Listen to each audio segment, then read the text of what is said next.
ஒரு நாள் நீ என்னை தேடுவேன்னு சொல்லும் போது சீமானுக்கு அழுக வருது. அதை நீங்களே பாருங்க. ஒரு நாள் நீ என்னை தேடுவ. மே 18 நாம் தமிழர் கட்சி நடத்திய இணை எழுச்சி பொதுக்கூட்டத்தில் அண்ணன் சீமான் மாஸ் ஸ்பீச் கொடுத்திருக்காரு. இத்தனை லட்சம் பேர் வருவாங்க நானே எதிர்பார்க்கல. ஏன்னா கட்சி 8% இருந்து 4% மாறிடுச்சு.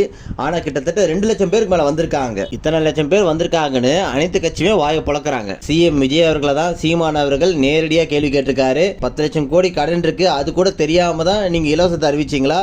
10 லட்சம் கோடி கடன் இருக்குன்னு தெரியாம தான் நீங்க முதலமைச்சர் வேட்பாளர் நின்னீங்களான்னு சீமான் அவர்கள் கேள்வி எழுப்பியிருக்காரு. சீமான் நேரடியா சொல்லிட்டாரு, எந்த போராட்டத்துக்கு என்ன கூப்பிடாத, நான் வரமாட்டேன்.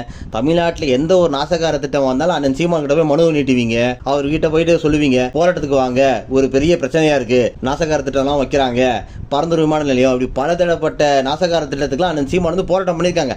ஆனா மக்கள் எல்லாத்தையும் மறந்துட்டீங்க, இலவசத்தை நம்பி போய் ஓட்டு போட்டுட்டீங்க. அதனால எந்த போராட்டத்துக்கு என்ன கூப்பிடாத, நான் வரமாட்டேன் டைரக்டாவே சொல்லிட்டார். சீமான் மாதிரி ஒரு ஆள் சட்டசபைக்குள்ள இருந்திருக்கணும், மக்கள் சட்டசபைக்குள்ள அனுப்பியிருக்கணும். மக்கள் தவறு செஞ்சுட்டாங்க, மக்கள் அவர் புரிஞ்சிக்காம அவர் தோக்கடிச்சிட்டாங்க. அவரும் டைரக்டா சொல்லிட்டாரு, இனிமேல் எதுக்கு என்கிட்ட வராத, நான் உனக்கு எந்த ஒரு நல்லதும் பண்றதா இல்லைன்னு ரொம்ப டைரக்டாவே சொல்லிட்டாரு. என்ன நடக்க போகுதுன்றது நம்ம பொறுத்திருந்து பார்க்கலாம். நன்றி, வணக்கம்.